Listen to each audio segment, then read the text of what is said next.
का स्टार्ट करते हैं। एक्सरसाइज 7.1 क्लास 12 इंटीग्रेशन की फर्स्ट एक्सरसाइज इंट्रो पार्ट का वीडियो अपलोड हो चुका है। इसके 7.1 का जो भी इंटीग्रेशन का बेसिक कंसेप्ट था सारा मैंने अपलोड कर दिया। तो इसके जो अगर मैं फर्स्ट टू 5 क्वेश्चन की बात करूं तो इसमें आपको एंटी डेरिवेटिव मतलब इंटीग्रल फाइंड करना है। तो कौन सी मेथड है, इंटीग्रेशन नहीं, क्योंकि इंटीग्रेशन भी एक प्रोसेस है फाइंड करने का। इसमें कह रहे हैं मेथड ऑफ इंस्पेक्शन। मतलब आपको इंस्पेक्ट करना है, आपको पता लगाना है कि किसका डिफ्रेंशिएट करके ये आएगा। जैसे पहला अगर क्वेश्चन की बात की, ये क्वेश्चन वैसे अगर नंबर पॉइंट ऑफ व्यू से तो एग्जाम में बहुत कम आते, मैंने अभी तो देखे भी नहीं कि आए हुए हैं। अगर इसका ये कहा गया कि इसका आंसर बताइए क्या आएगा, लेकिन यहाँ पे आपको साइन एक्स का इंटीग्रेशन पता है उसका यूज़ नहीं करना है, आपको इंस्पेक्ट करना है। क्योंकि इधर जो भी हमारा इंटीग्रल आएगा उसका डिफ्रेंशिएशन करके ये आना चाहिए। तो वो हमारा मेथड होता है कि इंटीग्रेशन, क्योंकि ये डिफ्रेंशिएशन का एंटी है एकदम। अगर इसका जो भी आंसर आया और आपको चेक करना है कि आपका जो इंटीग्रल आया है वो ठीक है या फिर गलत है, तो इसका डिफ्रेंशिएशन कर दो, ये मिल जाएगा। तो ऐसे में क्या ये लॉजिकल क्वेश्चन होते हैं। जिन बच्चों का IQ ठीक है, जिन बच्चों का लेवल ठीक, वो देख कर ही बता देंगे कि इसको इस तरीके से हम करें। लेकिन इसकी एक सिंपल सी ट्रिक है, उसको देखिए ज़रा। वो मतलब आपको ऐसा लगेगा कि हाँ ज़्यादा लॉजिक नहीं लगाना पड़ा, बट जिन बंदों को अपना लॉजिक वो अपना लगाएं। कि जिसका डिफ्रेंशिएशन पूछा, ये मैं ऐसे हिंट के लिए दे रहा हूँ, ये कोई रूल नहीं है, ऐसा अप्लाई हो रहा था तो मैंने आपको बताता हूँ। जो एवरेज बच्चे जो नहीं समझ पाते हैं, sin 2x है, इसी का डिफ्रेंशिएशन कर दो, सोचना ही नहीं कुछ भी। तो कितना आएगा, cos 2x इंटू 2। यस और नो? सही बात है, क्योंकि हमसे बोला गया इंटीग्रेशन मतलब इसका इंटीग्रेशन फाइंड करो, तो जो भी आंसर आएगा हमने कर दिया। डिफरेंस क्यों कर रहा हूँ वो आप समझेंगे, अभी समझेंगे ज़रा। अब यार एक बात सुनो, हमको ये पता करना है कि हम किस फंक्शन का डिफ्रेंशिएशन करें और ये आ जाए, किस फंक्शन का हम डिफ्रेंशिएशन करें। तो मैंने क्या किया, इसका डिफ्रेंशिएशन कर दिया। अब आपको समझाने के लिए एक बार इसका डिफ्रेंशिएशन करता हूँ। तो कितना आएगा, cos 2x का होता है माइनस sin 2x इंटू 2, मतलब ये कितना हो गया हमारे पास, ये 4 हो गया। चमका? कोई डाउट यहाँ तक? अब एक बात देखिए, लेकिन सर इसका डिफ्रेंशिएशन करने पे ये आया। अच्छा हमको लाना क्या है, sin 2x। तो एक बात सुनो, अगर मैं यहाँ सारे बच्चे समझेंगे, हमारे पास -4 sin 2x आ गया, लाना था sin 2x। तो अगर इस वाले में मैं -4 और कर दूं पहले से ही, तो अब देखो, अब इसका डिफ्रेंशिएशन करो यार। अब इसका डिफ्रेंशिएशन क्या आएगा, sin 2x आ जाएगा। देख लो करके, देखो इसका डिफ्रेंशिएशन कितना आएगा। मतलब ये वो फंक्शन मिल गया जिस फंक्शन का डिफ्रेंशिएशन करके sin 2x आएगा। तो यही इसका आंसर हो जाएगा। 2 से 2 cancel, -1/2 cos 2x plus c। तो हम लोग लगाएंगे। देखिए ये एक मेथड है उन बच्चों के लिए जो बच्चे लॉजिक, क्योंकि इसके डायरेक्ट आंसर आप कहीं पर भी सॉल्यूशन देखेंगे तो लोग डायरेक्ट लिख देते हैं यार भैया इसका डिफ्रेंशिएशन कर ले भाई, यही आ जाएगा। बहुत से लोग कहते हैं कि 2x का 2 होता है, 2 से डिवाइड कर दो, जो भी कुछ है। तो आप ऐसे समझो, मैंने क्या किया, जो था फंक्शन उसी का ही मैंने डिफ्रेंशिएशन कर दिया। फिर मुझे आंसर मिला ये, फिर मैंने इसका दोबारा डिफ्रेंशिएशन किया, फिर मैंने देखा क्या किया। तो इस तरीके से हो जाते हैं कैसे भी क्वेश्चन टेस्टर का है। तो आप अपने लॉजिक से भी कर सकते हैं, ऐसा नहीं आप ये करें बस जैसे आपको सही लगे। ऐसी अगर मैं सेकंड क्वेश्चन की बात करूँ तो वो भी डायरेक्ट हो जाएगा। ये सारे ही क्वेश्चन ऐसे हो जाएंगे, ठीक है। मुझे नहीं लगता कि इसमें अगर फोर्थ क्वेश्चन की बात करता हूँ, मान लो तो ये क्या कह रहे हैं, ax प्लस b का होल स्क्वायर है। एक किस फंक्शन का हम करें, तो देखो अब देखते हैं, इसी का कर दो डिफ्रेंशिएशन, कितना आएगा 2ax plus b into a। अब दोबारा से इसका करो, इस फंक्शन का दोबारा से डिफ्रेंशिएशन करो। तो देखिए ये आ गया हमारे पास। अब एक बात सुनिए, ये कितना आ गया 2a इंटू, क्योंकि 2a तो है, ये आ गया, कितना आ गया 2a स्क्वायर आ गया। क्लियर है यहाँ पे? यहाँ तो मुझे नहीं लगता कोई डाउट है। लेकिन दिमाग में बात रखना, और इंट्रो पार्ट पे मैंने बताया था कि अगर किसी फंक्शन का डिफ्रेंशिएशन होता है तो उसकी पावर कम होती है और इंटीग्रेशन होता है उसकी पावर ज़्यादा होती है। एक बात सुन लो, ये यहाँ पे 2 है तो बिना सोचे समझे यहाँ पर आप 3 तो लिख ही दो, बिना सोचे समझे। आपको कुछ समझना ही सोचना ही नहीं है, क्योंकि यहाँ 2 है तो अंडरस्टूड है, यहाँ पे 3 तो आएगा, मैंने इंट्रो पार्ट में बताया था। अब अगर इसका डिफ्रेंशिएशन करना चाहते हैं, तो आप इसका डिफ्रेंशिएशन करिए, देखिए ये आता है कि नहीं आता है। तो 3ax प्लस b का whole square into a, 3a हो गया। अगर मैं यहाँ पे क्या करूँ, 3a से डिवाइड कर दूँ तो मतलब 1/3। तो ऐसे भी कर सकते हैं आप। उससे मुझे लगा थोड़ा लेंथी हो रहा था। मतलब कैसे भी कर सकते, इसको इंस्पेक्शन में मैं ज़्यादा डीप वो नहीं जाऊँगा क्योंकि आते भी नहीं हैं, बच्चों को बोरिंग भी लगते हैं। तो चलिए अब उसके आगे इंक्रीज़ करते हैं जो हमारे वेयर इज़ बुक, ये रही बुक। चलिए अच्छा, अगर मैं 6 क्वेश्चन की बात करूँ, फाइंड द फॉलोइंग, इसमें तो केवल एक फॉर्मूला याद रख लो, x raise to the power n, इसी से ही सारे क्वेश्चन हो जाएंगे। उम्मीद मत करना कि मैं सारे क्वेश्चन बताऊंगा। अगर फर्स्ट क्वेश्चन की ये एक फार्मूला है, फर्स्ट क्वेश्चन की अगर बात करें 6 क्वेश्चन की,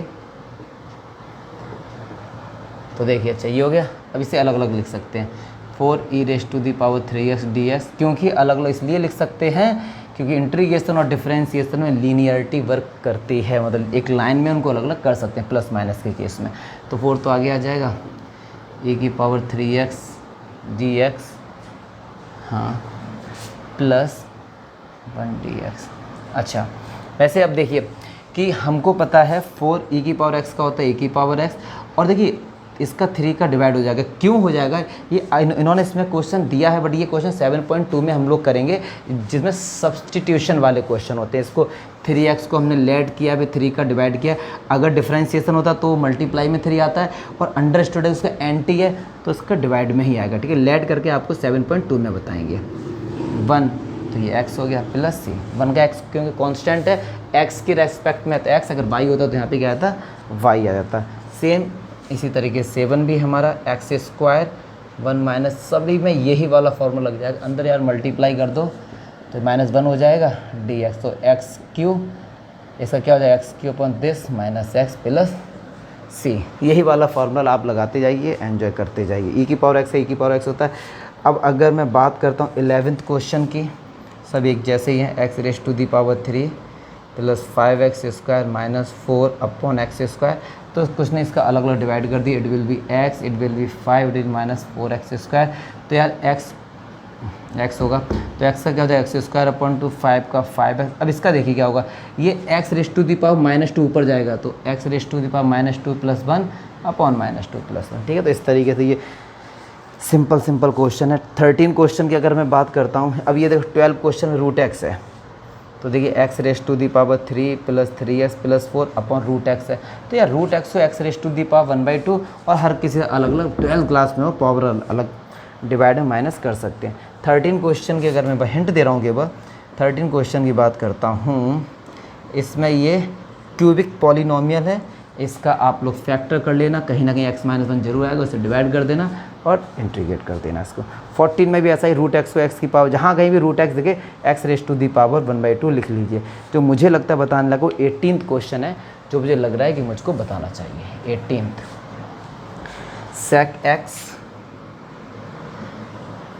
sec x प्लस 10x। अगर आपको फॉर्मूले याद हैं तो इसका मल्टीप्लाई करते हैं, sec square x plus sec x into 10x।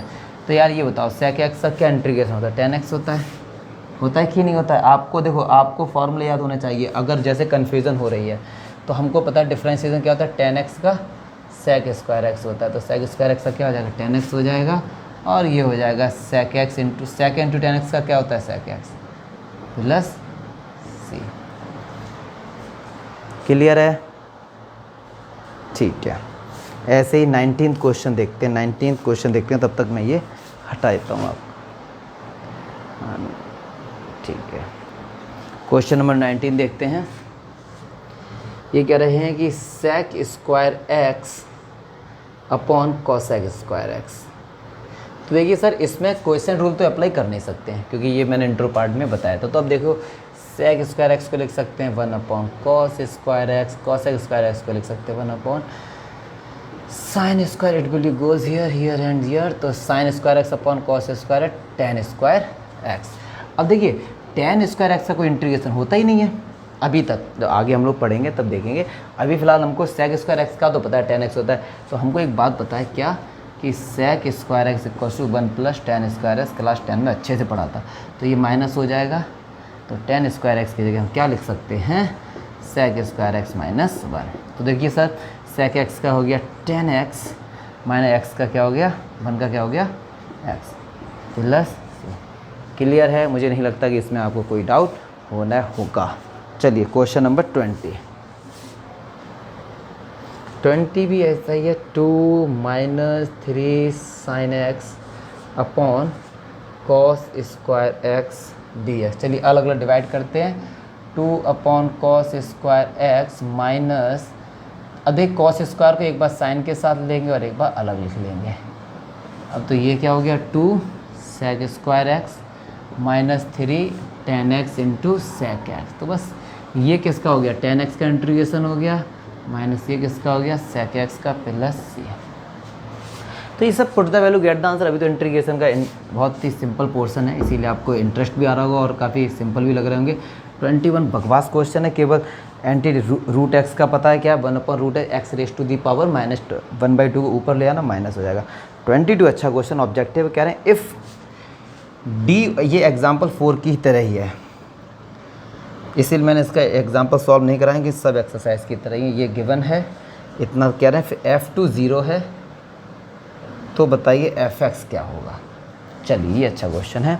एक बात सुनो यार, हमको fx की वैल्यू फाइंड करनी है। fx ये रहा, अगर यहाँ से डेरिवेटिव हट जाए कैसे भी तो fx ही तो मिलेगा। और डेरिवेटिव कैसे हटता है, डेरिवेटिव का एंटी क्या होता है, एंटी डेरिवेटिव, मतलब इंटीग्रेशन, दोनों तरफ इंटीग्रेशन ले लेंगे,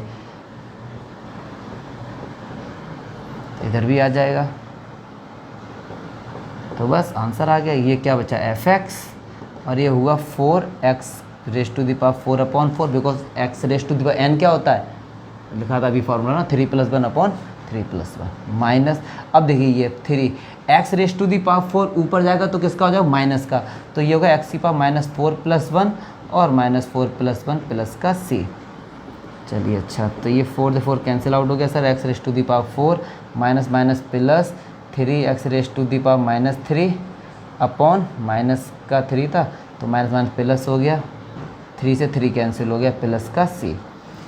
fx x raise to the power 4 + 1/x³ plus c। अच्छा, अब c की वैल्यू फाइंड कैसे होगी, ये कह रहे हैं कि अगर यहाँ पे x की जगह 2 से रिप्लेस कर दें तो वो 0 हो जाता है। कर दो यार, 2 से रिप्लेस कर दो इसको, मतलब जब पॉलिनोमियल है हमारे पास, अगर ये fx तो f2 क्या होगा, 2 raise to the power 4 + 1/2 raise to the power 3 और प्लस c, ये कितना 0, 16 8 प्लस c, ये सब इस तरफ आ जाएगा, माइनस का 16 माइनस का 1/8 और ये c एलसीएम कितना 8, 16 8 जा 16 16 16 अच्छे कितने होते हैं यार, 144 तो होते नहीं होंगे, 128 होते हैं, -1, तो c की वैल्यू कितनी आ गई, माइनस का 129/8 ऑप्शन में है, माइनस का बिल्कुल है सर। तो a और d दोनों में तो देखते हैं हमारा कौन सा फंक्शन डिफरेंस इंटीग्रेशन करके क्या आता है, x raise to the power 4 plus पता ये वाला हो जाएगा, a हमारा आराम से हो जाएगा। ठीक है, तो a हमारा इसका ऑप्शन हो जाएगा। क्लियर है, आई थिंक समझ गए होंगे आप लोग।